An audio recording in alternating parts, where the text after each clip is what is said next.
Hindi medium के छात्रों के सामने, अदर स्टेट बोर्ड्स के विद्यार्थियों के सामने जो एक बहुत बड़ी प्रॉब्लम सामने आती है वह यह है कि वह इंग्लिश सब्जेक्ट में बहुत ज्यादा संघर्ष करते हैं। इंग्लिश सब्जेक्ट उन्हें बहुत आसानी के साथ समझ में नहीं आता है। इंग्लिश को वह पढ़ लेते हैं, लेकिन इंग्लिश में क्या चीजें किस तरीके से लिखी हुई हैं यह उन्हें समझ में नहीं आती है। और ऐसा बहुत सारे विद्यार्थियों के साथ होता है। ऐसा नहीं है कि यह चीज सीबीएसई, आईसीएसई बोर्ड के बच्चों के साथ नहीं होती, लेकिन वह शुरू से ही इंग्लिश से बहुत ज्यादा परिचित होते हैं, इसलिए धीमे धीमे वह चीजों को समझने लेते हैं।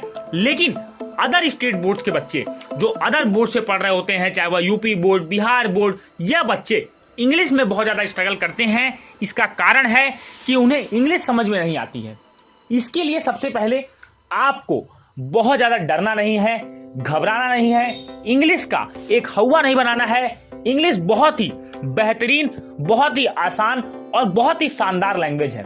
सिर्फ आपको अपने इंग्लिश के पढ़ने के तरीके को बदल लेना है। अगर आप ऐसा कर लेते हैं तो आप इंग्लिश में हर चीज को समझेंगे, इंग्लिश में लिखेंगे, इंग्लिश के अंदर आप बहुत ज्यादा प्रोफिशिएंट होंगे। इंग्लिश आपकी बहुत बेहतरीन होने वाली है। सबसे पहले जान लें, जब आप इंग्लिश को पढ़ते हैं तो इस बात का ध्यान रखें कि जब आप इंग्लिश को रीड कर रहे हैं तो अपने हाथ में हमेशा पेन और पेंसिल को आपको रखना है और आपके पास होनी चाहिए आपकी एक डिक्शनरी।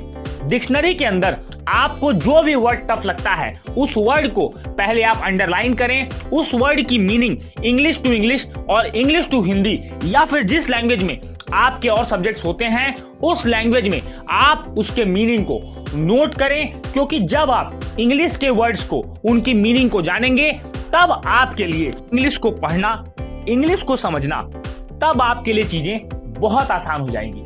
मैं आपको एक उदाहरण से यहां समझाता हूं। मान लीजिए कि आप अपने सोशल साइंस की बुक में, एसएसटी की बुक में कोई पैराग्राफ आप इंग्लिश में पढ़ रहे हैं और आपको कोई भी वर्ड, या फिर अपनी इंग्लिश की बुक में आप कोई पैराग्राफ पढ़ रहे हैं, आपको उस पैराग्राफ के अंदर 4 से 5 ऐसे वर्ड थे जिनकी मीनिंग आपको बिल्कुल भी समझ में नहीं आई, तो आपको उन वर्ड्स को अंडरलाइन करना है, उनकी मीनिंग को आपको तुरंत अपनी डिक्शनरी में देखना है।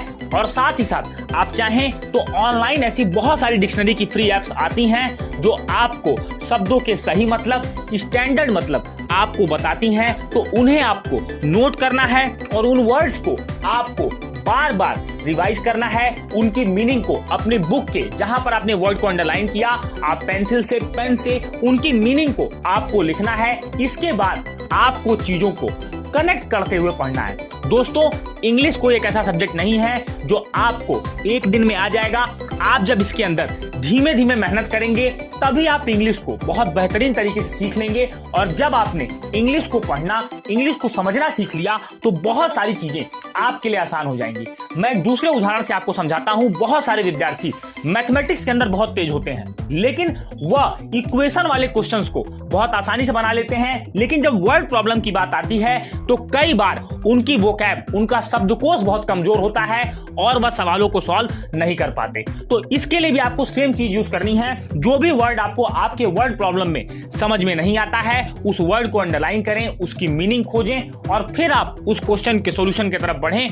आप निश्चित रूप से क्वेश्चन को बहुत आसानी के साथ सॉल्व कर लेंगे। और अगला जो अंतिम स्टेप आपको याद रखना है वह है start learning by basic words and root words. आप जब भी इंग्लिश पढ़ने की शुरुआत करें, आप ज्यादा से ज्यादा मीनिंग अपने पास रखने का प्रयास करें। इसके लिए आप बेसिक वर्ड्स, रूट वर्ड्स, इन पर ज्यादा ध्यान दें कि अगर कोई शब्द किसी रूट वर्ड से बना है तो ऐसे शब्द जब आपको बार बार देखने को मिलेंगे तो उसकी मीनिंग क्या होगी। और आपको ग्रामेटिकल नॉलेज भी होना चाहिए कि कहां पर एडजेक्टिव की चीजें हैं, कहां पर नाउन है। इसको अगर आप आइडेंटिफाई कर लेते हैं तो आपके लिए इंग्लिश का सफर बहुत आसान होगा और इंग्लिश जैसी बेहतरीन लैंग्वेज को आप बहुत आसानी के साथ सीख पाएंगे। मैं उम्मीद करूंगा कि यह वीडियो आपको इस बात को समझाने में सफल रहा होगा कि आपको इंग्लिश को सीखना कैसे है, इंग्लिश को समझना कैसे है।